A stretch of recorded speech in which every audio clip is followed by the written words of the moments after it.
Welcome to the Red Menace. We are a Walkley Award-winning news podcast. I am Christopher Dwayne The Rock Johnson Bolson. And I'm Alison. Just Alison. No words. Fair enough. Let's get into some stories. Let's get into some news. I don't feel we need to do an intro. All right. I don't think so. You want to go first? Well, look, I do want to go first because here's why. I've just paid $1 to Fairfax Media for a subscription, and I've got my hot little hands on some great journalism from the Ulladulla Times. The where Times, sorry? The Ulladulla Times. Do you know where Ulladulla is? I feel like I'm about to. It's somewhere in the south coast, I believe, near Kiama-ish area. All right, fair enough. See, we're an educational podcast. I was there over Easter. They had a strange Easter parade, and there was a lot of copyrighted content in the Easter parade, but I don't think they paid for it. So, was it just strange in terms of, like, the IP theft? Or Well, it was like a strange IP theft version of Shrek happening, and IP theft version of Trolls happening, and all sorts of stuff. So wait. Was it like Shrek as in a Shrek costume, or was it like Shrock, the cocky ogre who only has one ear sticking out of his head? I wish. It was just a really, really artistically done Shrek. With and the Queen of Ulladulla was crowned. I don't know who she was, but I think we have to tell Ulladulla that we already have a government. Like we have a queen. We don't need a queen. No. We have one. So, anyway, jumping right into some news out of Ulladulla. Unfortunately, it's not related to the IP theft parade, but I think it should be. That's fine. But it's a good story here, and it's some really strong journalism by a man called Sam Strong. I didn't know that until I just read that then, so it worked. That's a delightful name. It is, Mr. Strong. So, Mr. Strong has written an article that says, Pigeon House Mountain View Ruined. The picture is of a sad-looking man with his thumbs down in front of a forest, and there's a mountain in the background. So wait, like he's doing like a 2 thumbs down kind of thing? No, he's doing 1 thumbs down. Okay, all right. And now that's fine. I assume that he's sad about his view being ruined. Okay. Shall we get stuck into it? Yeah, I want to know what's ruined his view.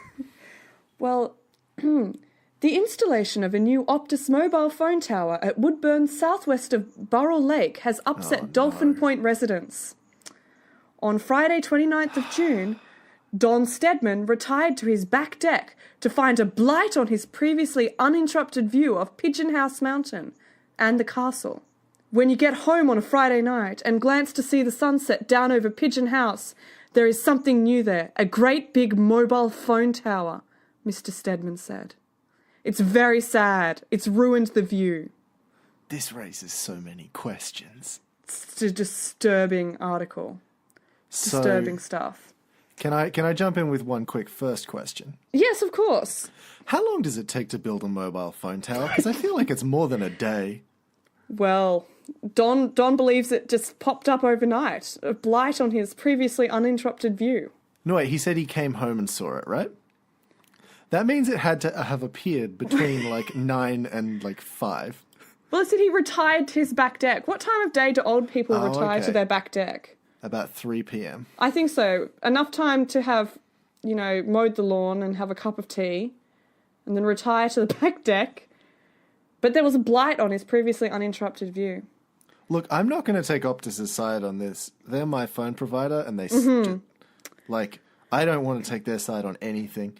I'm just really curious about how they built this in a day. They've got some major technological innovations going on. It's great. It could be alien in nature. I don't know.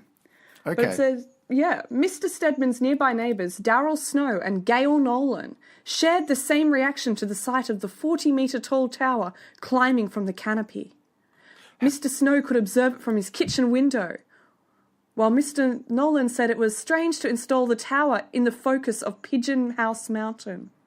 So, it's called Pigeon House Mountain. So that's the name of the mountain, yes. Okay, I thought it just meant there was a lot of pigeons there, which I imagine there also is. I would say so. There's a lot of pigeons everywhere in this world.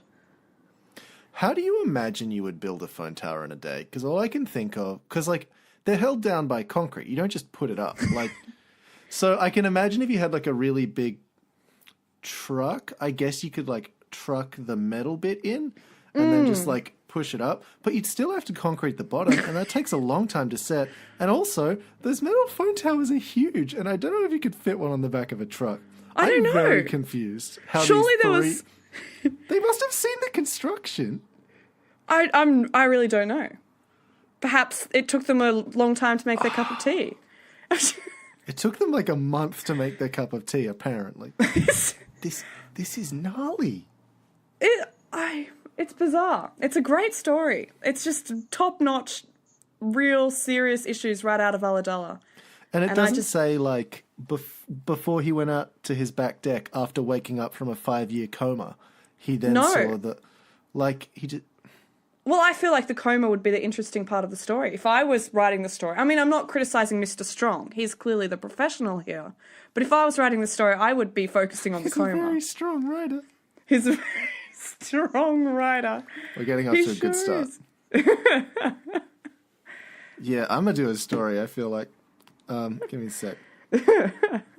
Okay. So the headline is just the tastiest subject. Oh, interesting.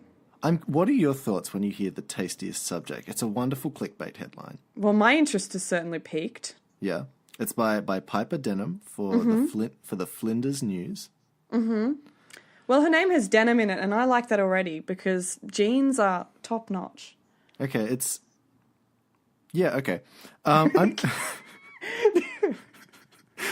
The students of schools across the Mid-North were screaming for ice cream on Tuesday when they presented their STEM projects, a collaboration with Golden North, to each other. Oh, dear. The five... Yeah. Keep going. The 5 schools, and then I'm not going to list all of the 5 schools, partook in the science, maths, technology, and engineering subject, which challenged the middle years students to create unique ice cream flavors for Golden North. Is this child labor? Child slave labor for the Golden North Ice Cream Company? Essentially, yes. So dear. Both of my stories today have what I would describe as like a tonal whiplash to them, and this one goes really hard on that. The project was created to allow students to delve into the STEM world, but also see how their work can be applied to real-life situations, like ice cream design, apparently. A very common real-life situation. Well, to be honest, when I think of STEM, I think of ice cream.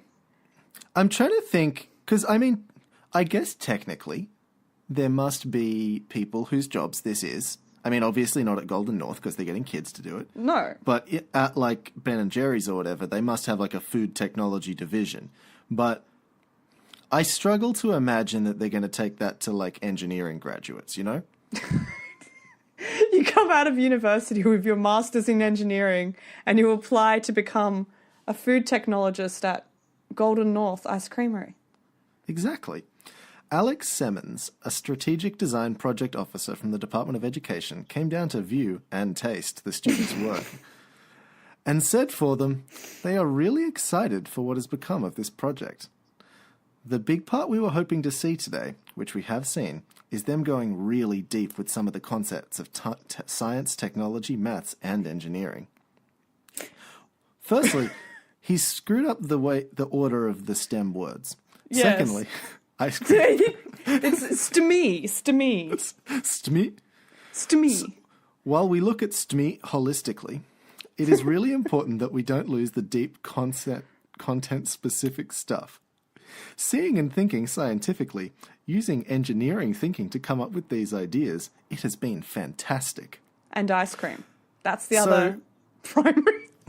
I just want you to can you guess for me what you think maybe some of the ice cream flavors they might have come up with would be? Good question. Like what's a STEM ice cream flavor to you? STEM ice cream flavor. Chemical weapons. Rocket fuel. I don't know if you're serious or if that was part of a bit. No, this is a bit. I'll read you the flavors in a sec. I just wanted to see if we could come up with any good ones.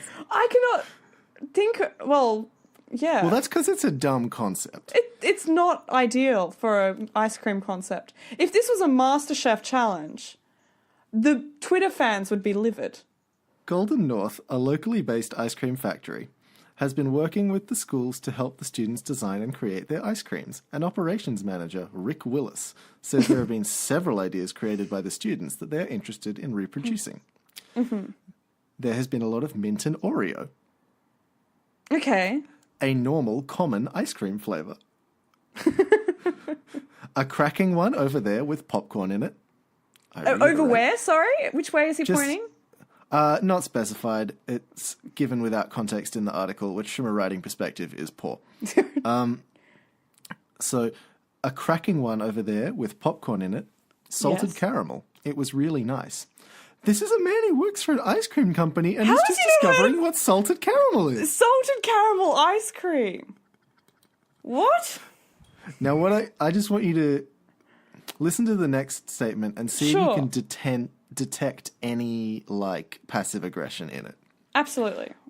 Some boys have done a chili one, which was interesting. Is this guy white? He absolutely...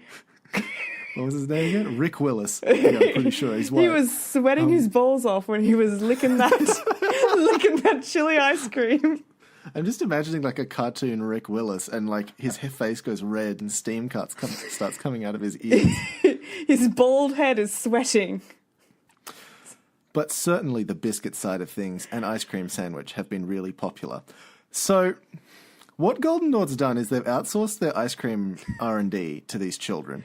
But then they've come up with the most fucking boilerplate ice creams. The kid who was like, maybe a chili one, an interesting idea. And this guy was like, I don't think so. Do you have any more of that ice cream sandwich mint? We can't do that here at Golden North.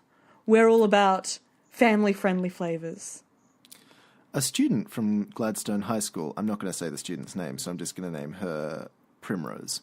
Primrose and her group opted for a summer flavour, mixing together two fruits, which to their belief tastes very good. To their belief?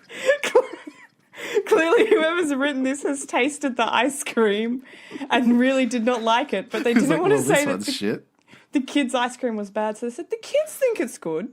Their mums like it. We made this flavour because pineapple and mango are summer fruits, and ice cream is a summer dessert that people eat a lot, and they are a great combination. So there's some very scientifically minded thinking going on. Some great science happening here. Oh my gosh. Nobody has tried it because we are not having it for tasting, but we have tried it and it tastes really nice and people have given us nice compliments and that is a good combination for summer. That sounds like a Donald Trump tweet to me. The stable geniuses creating pineapple and mango ice cream. What's with the nobody is tasting it, but we've tasted it and everyone's liked it? I'm very confused. Maybe because it's STEM-based, they have to, like, Golden North has to take it back to their labs and, like, test it in the machines and, like, put it through, like, the mice and the monkeys before they can get to the human testing of the ice cream. It's all very official. It's all very official.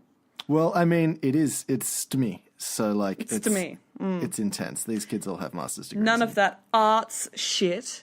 People and their arts degrees. These are STEMI kids out there. Oh, yeah. You and I could not even touch this. Like, if we tried to...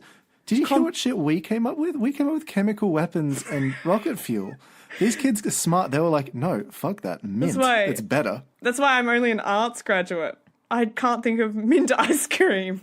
We came up with these ridiculous artistic ideas and these smart science boys and girls came up with, like, they were like, no, let's be logical. Mint. Us arts people, we're just too emotive. We're just illogical.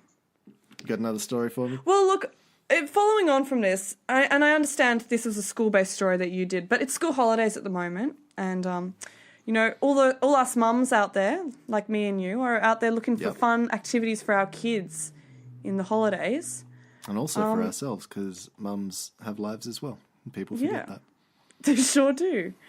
So what kind of fun activities do you think you'd take your kids on this holidays? I heard there was an R18 plus magic show coming up that I was thinking of taking them to. Perfect. I figure I can like smuggle them in under my coat. They're both like 3 and 4, so they'll fit. Having kids under your coat maybe not ideal. I'll get them to stand on top of each other and put a trench coat around them, and like from BoJack Horseman, and say right. So they can get in. Perfect. Well, Michelle's got a great idea anyway. Michelle Haynes Thomas. This story is in the Nambucca Guardian, but it's actually in a lot of the other newspapers as well, from Australian community media. They've all Widely recycled syndicated. this story. It's widely spread because there's not a lot for kids to do this school holidays, but Michelle's got some great ideas for us. So this is how it starts. It says, well, I'm not going to read the headline because that'll reveal the... Yeah, I want the mystery. You want the mystery. It says, looking for a family outing these holidays? Might I suggest the local Resource Recovery Centre? That's in quotation marks. Otherwise known as the Humble Tip. There's a little something for everyone. At least my local one. Like rabies. Now, I like to picture Michelle sitting down with her tykes and being like, okay, kids, we've got a fun holiday activity. We're going to the garbage dump. We're going to scrape all of the stuff out from under the house. We're going to put it in plastic bags. We're going to put it in a trailer, and we're going to take it to the dump. Is everybody excited? Mum, I just want to play Fortnite. Well, No. No. You're scraping the underside of the house, Timmy. It says, I took one of my kids who was a bit squeamish about the whole notion of resource recovery. People threw these in the bin, right? And not impressed by the bouquet de dump, a scent that clings for some time afterwards. I don't like the way they're using the English language here. But as a strong young fella, he came in very handy when loading my prized find into the four-wheel drive. A heavily corroded metal rim from a cartwheel. This mum's absolutely a hoarder. For what? I don't know. Is it like garden art? I can't think of another possible use for that. She going to smelt it down and build a rocket ship? A heavily corroded rocket ship? I don't like that she describes her son as a strong young fella. It is a creepy use of words. It's not the way that... approve of. It's not a way that I would describe my imaginary son. No, it's not a way that I would describe either my 3 or 5-year-old boys. Admittedly, they are 3 and 5, so they're both very, very weak. But when they are big and strong, I'm not going to draw attention to it because, like, they have stuff to do. They just got to play Fortnite all day. And will you make your strong young fellas load a heavily corroded cartwheel into the back of your four-wheel drive? No, because I can't possibly... A, I won't own a four-wheel drive. B, I can't possibly think of a good use for that. And I think this person is insane, or at the very least belongs on a reality show. Now, nowhere in this article later on does it say that her kids came around to the idea and enjoyed it. They were just there. The mum is going on about all these great things she found at the dump, which, you know, great. But I'm looking for tips for my imaginary kids for the holidays. What enjoyment are the kids getting out of it? Is this more child labour? It does feel a lot like they've attempted to... They have... So I'm going to pitch to you how I think this story came to be. Sure. And I realise I've set this up. It's not going to be that long. So what was the journalist's name again? Her name was Michelle Haynes Thomas. Okay, Ms. Haynes Thomas. She got a tip from someone, this person, who said, have you heard about this cool resource something? And then she Googled what it was, and she was like, oh, it's the tip, like where I take the garbage? Yeah. I don't know if there's a story in that. And her editor said, Michelle, have you got any stories for this afternoon? If you don't give me one, you'll be fired. And then Michelle was like, shit, and then came up with this and was like, this is not a story. Let's do a BuzzFeed thing. Stuff to get your kids to do in the holidays. Absolutely. Now, I'm just surprised at how widely circulated this story is, though. I was looking at numerous like small town newspapers from the mid-north coast and above, and it seemed to be prominent on all the websites. So this opinion article from Ms. Haynes Thomas is very popular in the mid-north coast.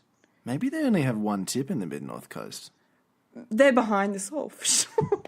I mean, this is obviously sponsored content from the tip. It's sponsored content, yeah. I cannot stress enough that there is no good reason for this story to exist beyond that. So I think there's one tip in the whole North Coast, and those poor people, the smell must be horrible. I get why they tried to, like, dress it up and make it sound like, what was it, like a... Bouquet de tip or something.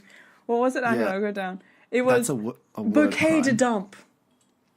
It's so upsetting. Yeah, just like... I hate it so much. I hate everything. Nothing sounds more appealing to me than taking my kids down to the garbage dump to search for old corroded cartwheels. Like, the pool exists, right? Like, maybe the pool is just filled with garbage. Maybe they don't have a pool anymore. I don't know. Can I give you my second story, Alison? Yes, look, my kids are at the dump now. I need something to keep my mind occupied. So this is from the Inverell Times. By Great, good start. Steve Evans. Here's the headline. Wind farm workers in China. What do they think? What do they think? What do they think? So this is in the Inverell Times, not the China Times. I'm already, knowing what I do about Inverell, I'm already on edge that they're writing a story about Chinese people. You would be wrong. Okay, I'm glad. 3 workers from the White Rock Wind Farm to the east of Inverell have just returned from a working trip to China, training with their Chinese colleagues in some remote areas, as well as seeing Beijing. They were highly privileged in that they went to Urumqi. I'm sorry, I apologize in advance. I don't know how to pronounce this. I think it's Urumqi. Urumqi, the capital city of the Xinjiang province. It's right up in the far northwest of China, tucked into a corner near the borders with Mongolia, the Asian part of Russia, and Kazakhstan. There are large numbers of Muslims there, who the Chinese government is reported to have repressed heavily. There were riots there in 2009. What do the Muslims have to do with this story? Why are they inserting it in there? It's also mountainous and high, ideal for wind farms. The tonal whiplash in this is insane. What did that tangent about Muslims and riots have to do with this wind farm story? Because it involves China, I guess. And Steve was just like, well, I have to give a little bit of geopolitical context to what China is and my opinions on it. He had to be a little bit racist to target Inverell, but he didn't have anything bad to say about the lovely Chinese colleagues, so he just had to slip in something there just for the readers in Inverell that he knows they'll enjoy.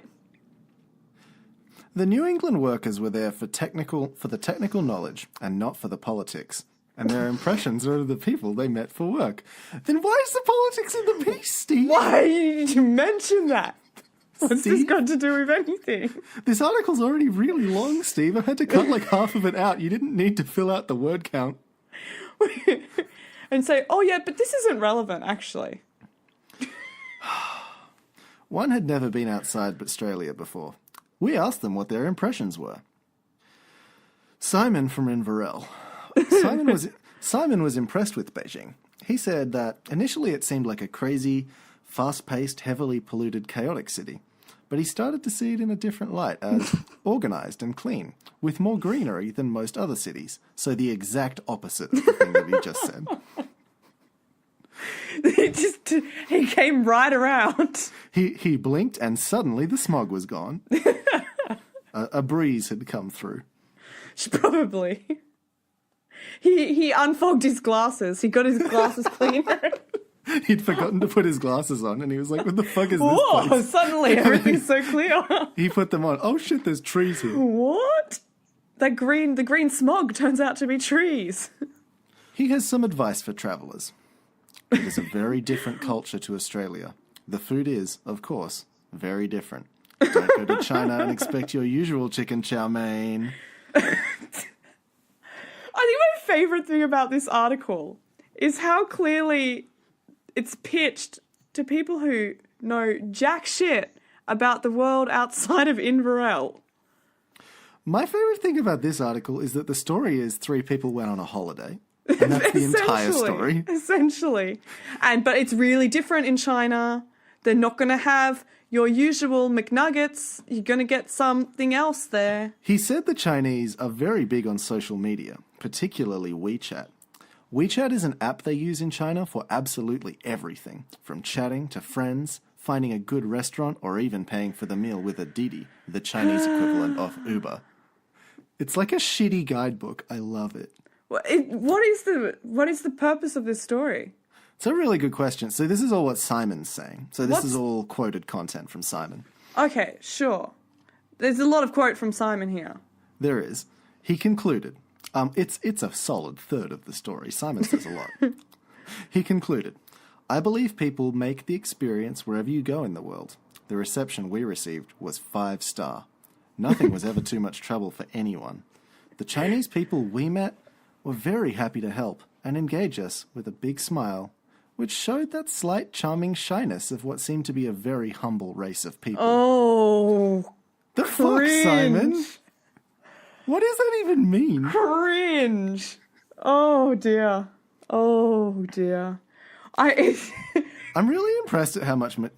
You know when we were starting out doing the whole, like, in journalism school, and we were like, you'd get a grab, and you'd be like, okay, I've got to get as much of this into the story as possible. Yes.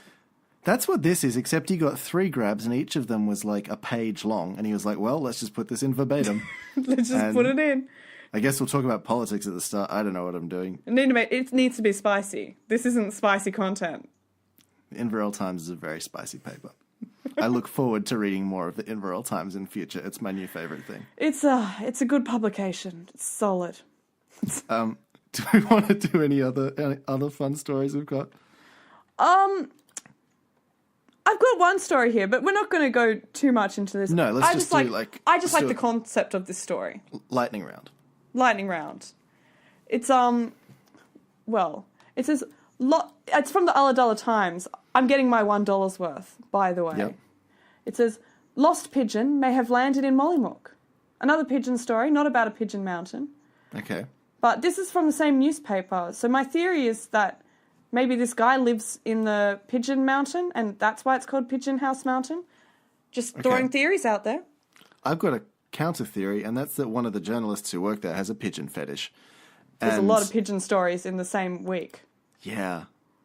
Either that or not a lot goes on, but I think the pigeon fetish explanation is more fun, so I'm going to stick with that one. I like that explanation. It's not the same journalist. It's not Mr. Strong, but... It's spreading. It's getting round. I mean, like, you know what happens in an office. Everybody knows everybody's personal lives. I like the idea that one of them has a pigeon fetish and all of the others are writing all these pigeon stories just to fuck with them. The editor. The editor has a pigeon fetish. And what they do is they write a pigeon story. They look over at the window. They hit send. And he just starts shivering. He doesn't know that everyone in the office knows. No. But it's so obvious, though. You can see him having an experience through the window, and oh god, it's unpleasant. Is this libel or slander? Are we defaming the lovely editor of the Milton Ulladulla Times? No, because we are not judging. There's nothing wrong with having a pigeon fetish. No. If anything, it's his or her employees that are being judgmental, and we're defending them. Not them, as in we're defending the editor. There's a lot of pigeon photos in this article, so it could be true. It's got, Can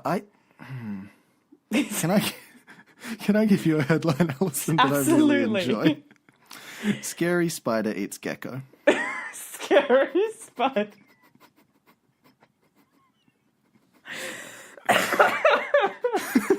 It's just like something a child would write. Scary spider eats gecko. I love it. I'm touched. The photo on the top is of, admittedly, a very scary-looking spider eating a gecko. Now, is it ethical to call the spider scary without hearing the spider's side of the story? Probably not, honestly. Okay, look. I think what the act the spider is doing is scary in of itself, because this is not a small gecko. It is admittedly very impressive that this spider is eating a gecko, and I think it does classify as scary. That's literally the story. There was a gecko when I was in the Philippines. I was in this like hut that I was staying in, and there was a gecko that would always sit in the shower looking at you, and as you got naked, the gecko was there, and you could tell it was looking. From its little gecko eyes. It was a gecko perv. That's horrible. It's a gecko perv. And I'm completely on this spider's side. I want the spider to eat that bloody gecko that perved on me in the shower. I think that we need to have a cultural conversation about geckos, and I will not rest until it is done. I'm just going to throw it out there. Every time I've seen a gecko, it's been in a bathroom. Every time. Really? Really? Never seen a gecko Alison, outside of a bathroom. what bathrooms are you going in?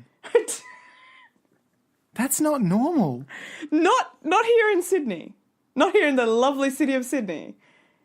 Was this in the Philippines or like around the country or like?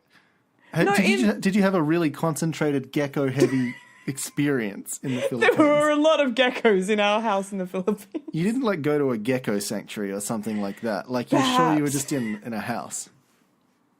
No, it was a house. There's a lot of great tales about various wildlife in that house, but we don't have time for all of them. But there were pervy geckos in the bathroom. Jesus. I've got another fun headline that I really like. So this is actually Drop from it right in there. New Zealand. What is the name of the town? It has shortened the URL, so I can't tell you. But concert mainly trouble-free, but still a busy night.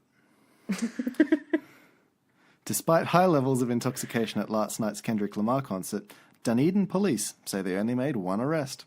Oh, good. And that's pretty much the article. Later on, they say officers were called overnight to reports of a man acting strangely in Woodhill Gardens. He was described as a male Caucasian of slim build in his 40s to 50s, but police didn't catch up with him that night. And that's all the police did. And again, this is a 1,000-word article about nothing. That's literally about nothing. It's like a Seinfeld episode. I love it.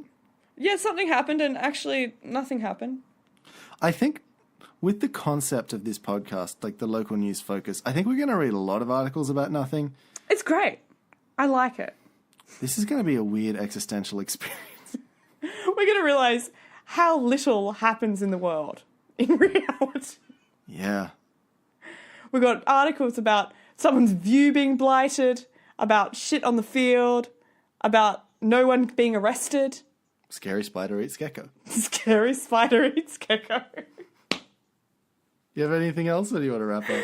No, that's about all I've got. I don't think I can top scary spider eats gecko. All right, so I've got one more. I've got the final story. So do you want to... I'm Chris Bolson. I'm Alison Hoare. All right, and so this is also from New Zealand. And I will one day find the name of this paper. New seawall rocks. That's awful. That pun. Yeah. Gross. Well, thank you for listening, folks. Goodbye.